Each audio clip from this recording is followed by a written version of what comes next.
السلام علیکم ناظرین، میرا نام معتصم نذیر اور آپ دیکھ رہے ہیں ہمارا یوٹیوب چینل۔ پچھلے 24 گھنٹے میں جو عام ڈیولپمنٹس ہوئی اس حوالے سے تفصیل سے بات کرتے ہیں۔ خبریں بڑی دلچسپ ہیں، آپ نے یہ ولاگ اینڈ تک دیکھنا ہے۔ سب سے پہلے آغاز کرتے ہیں جو ایس سی او کا اجلاس ہونے جا رہا ہے 15-16 تاریخ کو، تو اس حوالے سے چائنا کے جو وزیر اعظم ہے وہ 11 سال بعد پاکستان آئے اور بڑا پرتپاک استقبال ان کا کیا گیا ہے۔ ان کو 21 توپوں کی سلامی بھی دی گئی ہے اور اس کے بعد انہیں گارڈ آف آنر بھی دیا گیا ہے۔ اور اس سے پہلے جب وہ 11 سال پہلے جب چائنا کے کوئی وزیر اعظم آئے تھے تو اس وقت پی ٹی آئی کا احتجاج چل رہا تھا، تو معاملات بڑے خراب تھے۔ تو امید ہے کہ اس بار بھی پی ٹی آئی نے کال تو دی ہوئی ہے، لیکن امید یہ ہے کہ معاملات جو ہیں وہ صحیح رہیں گے اور ایسے کوئی واقعہ پیش نہیں آئے گا جس سے جو ہے ایس سی او کا جو اجلاس ہے اس کے اوپر کوئی برا اثر پڑے گا۔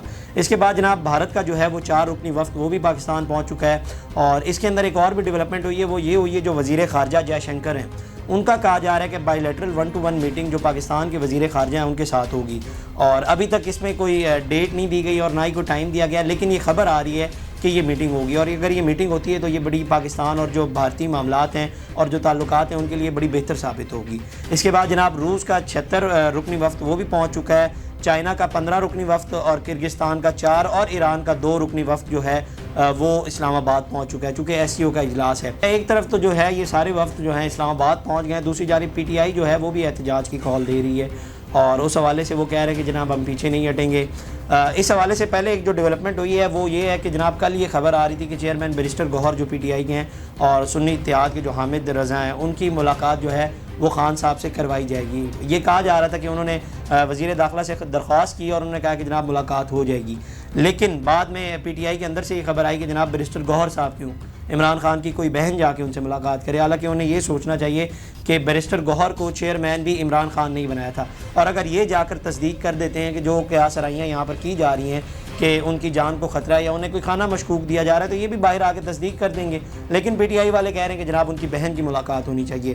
تو اس کے بعد جناب وزیر داخلہ محسن نقوی نے ان خبروں کی تردید کرتے ہوئے انہوں نے کہا کہ جناب انہوں نے پوری ایک پریس کانفرنس کی، انہوں نے کہا کہ جناب درخواست ہمارے تک آئی تھی اور ہم نے یہ کہا تھا کہ اسے کنسیڈر کیا جائے گا، ہم نے کنفرم نہیں کیا تھا اور نہ ہی یہ کہا تھا کہ جناب ملاقات ہوگی۔ تو اس کے بعد حماد اظہر صاحب وہ آج کل چونکہ آپ کو پتہ ہے اشتہاری ڈکلیئر ہیں اور 2-3 بار جو ہیں وہ پولیس کے ہاتھوں سے سلپ بھی ہوئے ہیں اور اس وقت پولیس ان کو ڈھونڈ بھی رہی ہے۔ انہوں نے جناب ٹویٹ کیا، انہوں نے پہلے ایک ویڈیو پیغام دیا ہے، اس کے اندر انہوں نے کہا کہ جناب احتجاج ہر صورت ہوگا اور ہمیں اگر خان صاحب سے نہیں ملنے دیا جاتا تو 15 اکتوبر کو احتجاج اسلام آباد کے اندر ہی ہوگا اور لیڈ میں کروں گا، چونکہ علی امین گنڈا پور کے حوالے سے خبریں جو پہلے ایک میٹنگ اجلاس ہوا تھا اس کے اندر یہ کہا گیا تھا کہ جناب علی امین گنڈا پور جو ہیں وہ اب احتجاج کو لیڈ نہیں کریں گے۔ اس کے بعد جناب انہوں نے ایک ٹویٹ بھی کیا، انہوں نے کہا کہ جناب سوال یہ ہے کہ حکومت کو اگر ایس سی او کی اتنی فکر ہے تو عمران خان کے قانونی حق کے مطابق ان سے ملاقات کی اجازت کیوں نہیں دے رہی؟ ایس سی او کی کانفرنس کا بہانہ استعمال کر کے مسلط اور جعلی حکومت کیا نئی سازش تیار کر رہی ہے؟ عمران خان کی حفاظت اور صحت کے حوالے سے کیوں قوم کو تاریخی میں رکھا ہوا ہے؟ اب اس کے اندر 2-3 سوال یہ ہیں، 2-3 سوال میرے یہ ہیں کہ جناب اگر آپ نے احتجاج کرنا ہی ہے تو کوئی اور جگہ بھی اس کے لیے تو آپ کنسیڈر کر سکتے ہیں، آپ لاہور کو کنسیڈر کر سکتے ہیں، آپ فیصل آباد کو کنسیڈر کر سکتے ہیں، اسی جگہ کا کیوں انتخاب کیا جا رہا ہے جہاں پر ایس سی او کا سمٹ ہے؟ تو اس میں رکاوٹیں بھی پھر آئیں گی، اگر احتجاج ہوتا ہے تو وہاں پر کوئی ہنگامی صورتحال بنتی ہے تو اس کا ذمہ دار کون ہوگا؟ پی ٹی آئی اس کی ذمہ داری اٹھائے گی۔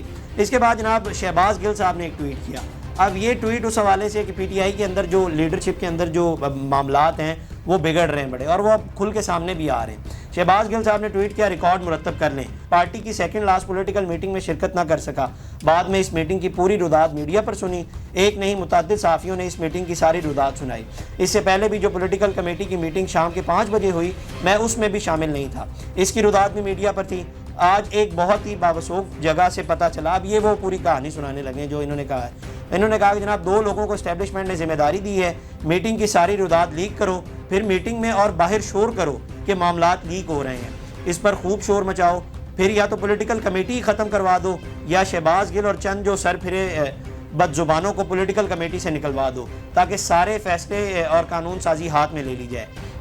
انہوں نے مزید کہا کہ جناب ماشاءاللہ کیا کہنے ہیں، خان صاحب کی رہائی پر دونوں لوگوں کی تفصیلات خان صاحب کے سامنے رکھی جائیں گی تاکہ وہ مناسب فیصلہ کر سکیں۔ اب اس ٹویٹ سے مجھے جو لگ رہا ہے نا کہ شہباز گل صاحب کو جو ہے وہ پولیٹیکل میٹنگ میں جو بیٹھنے کی اجازت پی ٹی آئی کی جو پولیٹیکل کمیٹی ہے اس نے ہی نہیں دی ہونی، اور اس کے بعد یہ اس طرح سے باتیں کرے، اور یہ پی ٹی آئی کے اندر جو اس وقت پاکستان کے اندر لیڈرشپ موجود ہے وہ بڑی تنقید کرتی ہے، وہ یہ کہتی ہے کہ جناب یہ لوگ باہر بیٹھے ہوئے ہیں اور یہ باہر سے ایک تو ٹویٹس کر رہے ہیں اور ویڈیو پیغام دے رہے ہیں، اور ہم یہاں پر گراؤنڈز کے اندر ایک تو شیلنگ برداشت کر رہے ہیں، گرفتاریاں برداشت کر رہے ہیں، اور جو پولیس ان کے اوپر ان کے بقول جو ظلم کرتی ہے وہ بھی ہم برداشت کر رہے ہیں. تو یہ تو بالکل سکون سے باہر بیٹھے ہوئے ہیں، ان کو تو کوئی مسئلہ ہی درپیش نہیں ہے، ان کا تو کام چل رہا ہے، یہ ٹویٹ بھی کر رہے ہیں، ویڈیو پیغام بھی دے رہے ہیں. اس کے بعد جناب آگے آ جاتے ہیں مریم ریاض بھٹو، بشرا بی بی کی بہن ہے، اور انہوں نے ایک ویڈیو شیئر کی جس کے اندر صنم جاوید بیٹھی ہوئی تھی، مشال یوسف زئی بیٹھی ہوئی تھی، اور دیگر پی ٹی آئی کی خواتین بیٹھی ہوئی تھی. تو انہوں نے ایک ویڈیو شیئر کی اور ساتھ لکھا عجیب تماشا لگا ہوا ہے کے پی کے میں، خان صاحب اور بی بی جیل میں قید کی سختیاں برداشت کر رہے ہیں اور ان کی پارٹیاں ختم ہونے کا نام نہیں لے رہی.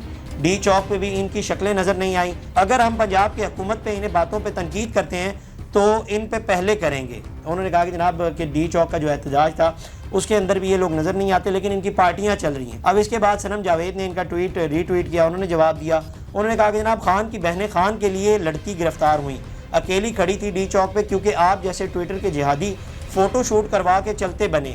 کچھ گھروں میں ویلے بیٹھ کر فتوے جاری کرتے ہیں اور کچھ ملک سے باہر عیاشیاں کرتے ہیں، دوسرے سے سوال کرتے ہیں آپ کہاں تھی، آپ کہاں تھے. میری تو نہ کوئی رشتہ داری، نہ عہدہ، نہ فائدے کے لیے، پھر بھی میں احتجاج پر گئی. بی بی کی بہن آپ بھی تشریف لائیں، میں آپ کے ساتھ نکلوں گی. انہوں نے کہا کہ جناب آپ تشریف لائیں تو میں آپ کے ساتھ نکلوں گی. اور دوسرا یہ کہا کہ کچھ لوگ ہیں پارٹی کے اندر جو صرف فوٹو شوٹ ہی کرواتے ہیں.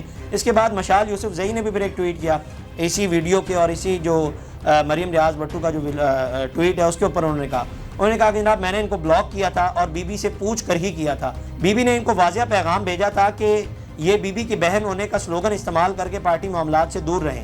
نہ ہی یہ پارٹی میں کسی سے کانٹیکٹ کرے گی اور نہ انٹرنل افیئر میں مداخلت کریں گی. میرے ساتھ ان کا کوئی لینا دینا نہیں ہے اور نہ ہی ہوگا، لیکن عادت سے مجبور ہیں. یہ مسلسل لگی رہیں اور میں اگنور کرتی رہی. یہ لندن تو جا سکتی ہیں لیکن پاکستان نہیں آ سکتی. آنا جانا تو چھوڑیں، ان کی تو اتنی سخت بھی نہیں کہ ان ججز کا نام لے سکیں جنہوں نے بی بی کے ساتھ ناانصافیاں کی. فسانے بہت ہیں لیکن خاموشی وقت کی ضرورت ہے. اب اگر بولوں گی تو بہت سے راز افشاں ہوں گے. ہم تو آج آدھے درجن سے زیادہ ایف آئی آرز میں نامزد ہو کر بھی میدان میں کھڑے ہیں. تو یہ جناب پی ٹی آئی کی جو خواتین کی لیڈرشپ ہے ان کے اندر بڑے جو ہے نا سویر قسم کے اختلافات چل رہے ہیں اور ایک دوسرے کے اوپر جو ہے وہ یہ تنقید پہ تنقید کیے جا رہے ہیں. اچھا جی، اب آ جاتے ہیں آخری خبر کی طرف جو بڑی دلچسپ ہے، اور خبر یہ ہے کہ جناب بھارتی صحافی برکھا دت ہیں، ان کی ملاقات ہوئی ہے نواز شریف سے ان کے گھر پہ، اور اس میں وزیر اعلیٰ پنجاب مریم نواز صاحبہ بھی موجود تھی. اور برکھا دت ایک بہت بڑا نام ہے انڈین جرنلسٹ میں اگر بات کی جائے تو ایک بہت بڑا نام ہے اور بڑے عرصے سے وہ صحافت کر رہی ہیں. اور ان کی ملاقات نواز شریف سے ہوئی ہیں اور یہ ظاہری بات ہے ایس سی او کے سمٹ کے لیے آئی ہیں، اور بہت سے فارن جرنلسٹ جو ہیں وہ بھی اس وقت پاکستان کے اندر ہیں اور ایس سی او کے سمٹ میں ظاہری بات ہے رپورٹنگ بھی کرنی ہے، تو یہ لوگ آئے ہوئے. تو ان کی ملاقات ہوئی ہے نواز شریف سے، اور یہ کوئی پہلی ملاقات نہیں، اس سے پہلے بھی ملاقات ہوئی ہے، اور میرا خیال ہے 1-to-1 انٹرویو بھی برکھا دت نے کیا ہوا ہے اگر میں غلط نہیں ہوں. تو یہ ملاقات ہوئی ہے جناب ان کے گھر پہ. اب میں نا اس کے اندر 2-3 باتیں ہیں. آج سے چند ہفتے پہلے جناب رؤوف حسن صاحب کی اور ایک جو انڈین جرنلسٹ ہے کرن تھاپڑ، ان کی جو ہے وہ چیٹس لیک ہوئی تھی، اور اس چیٹس کے اوپر نون لیگ کی جانب سے بڑی تنقید کی گئی تھی. دیکھیں ہم تو کہتے تھے کہ یہ دشمن ممالک سے رابطے کے اندر ہیں، اور یہ دیکھیں ان کی چیٹس بھی لیک ہو رہی ہیں. اب وہ لیک بھی ظاہری بات ہے حکومت نے کی تھی، اور اب وہی حکومت کے جو صدر ہے نواز شریف صاحب، وہ آج برکھا دت وہ بھی انڈین جرنلسٹ ہی ہیں. تو یہ پھر ملاقات میرا خیال ہے کوئی اور ہوگی، یا اس میں کوئی اور بات چیت ہوئی ہوگی نواز شریف کی ان کے ساتھ. اور 2-3 چیزیں اور بھی ہیں. اب جب سے نواز شریف پاکستان کے اندر آئے ہیں اکتوبر میں پچھلے سال جب سے، اس کے بعد سے اب تک نواز شریف نے کسی پاکستان کے کسی جرنلسٹ سے نہ تو کوئی رابطہ کیا ہے، نہ ان کے ساتھ کوئی میٹنگ کی ہے، اور نہ ہی کوئی انٹرویو دیا ہے. لیکن برکھا دت سے انہوں نے ملاقات کی ہے. اب میرا خیال ہے برکھا دت کو یہ نہیں پتا ہوگا کہ جو آٹو کے تھیلے ہیں ان کے اوپر آپ کی تصویر کیوں لگی ہوئی ہے. وہ آپ سے یہ سوال نہیں کرے گی، اور اس کے بعد وہ یہ نہیں پوچھے گی کہ جو بھی پروجیکٹ پنجاب کے اندر شروع ہوتا ہے اس کے اندر مریم نواز کی تصویر کیوں لگی ہوتی ہے. وہ آپ سے یہ برکھا دت یہ بھی نہیں پوچھے گی کہ N130 کا جو الیکشن ہے اس حوالے سے بھی وہ نہیں پوچھے گی، کیونکہ وہ تو فارن افیئرس کے اوپر ہی بات کرے گی، ان کا تو وہی کام ہے. میرا خیال ہے اگر آپ اس کی جگہ پاکستان میں جو جرنلسٹ ہیں جو برکھا دت کے لیول کے ہیں، مہر بخاری ہو گئی اور بہت سے جرنلسٹ ہیں، ان کو اگر آپ کنسیڈر کرتے تو وہ آپ سے یہ سوال کرتی کہ جو پنجاب کے اندر جو سارے پروجیکٹس ہوتے ہیں ان کے اندر جو تھیلوں کے اوپر یا کوئی بھی اس کے اوپر جو مریم نواز کی اور آپ کی جو تصویر لگتی ہے اس پہ آپ کے کیا جذبات ہیں، کیا کہنا چاہیں گے آپ. تو آپ جواب بھی دیتے، یہ ایک اچھی بات ہوتی، آپ کا 1-to-1 انٹرویو بھی ہوتا اور ہمیں بھی چیزوں کے بارے میں پتہ چلتا. تو میرا خیال ہے کہ جو اس سے پہلے 2-3 ہفتے پہلے جو شور مچایا جا رہا تھا نا، میں نے اس وقت بھی کہا تھا کہ یہ کوئی غلط بات نہیں ہے. ایک جرنلسٹ کے ساتھ اگر وہ رابطے میں ہے تو اس میں کیا مذائقہ ہے، غلط بات کیا ہے. پاکستان کے بہت سے یہاں سے پولیٹیشینز ہیں جو وہاں پر جا کے انٹرویوز دیتے ہیں، تو پھر وہ بھی غلط ہے. اگر آپ نے رؤوف حسن کی جو چیٹ لیک کی تھی اور اس میں آپ نے ان کی جو پرسنل چیزیں تھیں وہ بھی لیک کی تھی تو وہ غلط تھی، تو یہ نواز شریف کی ملاقات بھی پھر غلط ہے اگر آپ کے بقول چلا جائے. میرا خیال ہے وہ بھی غلط نہیں تھی اور یہ بھی غلط نہیں تھی، لیکن میں نے صرف یہ بتانے کی کوشش کی ہے جو اس وقت تنقید کی گئی تھی وہ غلط تھی. اگر وہ صحیح آپ سمجھتے ہیں تو پھر آپ نواز شریف صاحب پہ بھی تنقید کریں. خیر یہ ڈیولپمنٹس تھی آج کے حوالے سے. اور کل پی ٹی آئی احتجاج کی کال دی، اب دیکھتے ہیں وہ مؤخر ہوتا ہے، خان صاحب سے ملاقات ہوتی ہے، لیکن ابھی تک جو وزیر داخلہ والی خبر تھی اور جو پی ٹی آئی کی جانب سے کہا جا رہا تھا وہ ملاقات ابھی تک نہیں ہوئی جب تک یہ ولاگ ریکارڈ کر رہے ہیں. اب بعد میں ہو جائے اور احتجاج مؤخر ہو جائے تو یہ ایک اور بات ہے. اس کے اندر یہ ڈیولپمنٹ تھی. آپ کی کیا رائے کمنٹ سیکشن میں ضرور بتائیے گا. اب تک کے لیے اتنا. اپنے میزبان کو دیجیے اجازت. اللہ نگہبان. اس طرح کی اور ویڈیوز دیکھنے کے لیے سبسکرائب کیجیے ہمارا چینل اور دیکھتے رہیے PSPKG نیوز.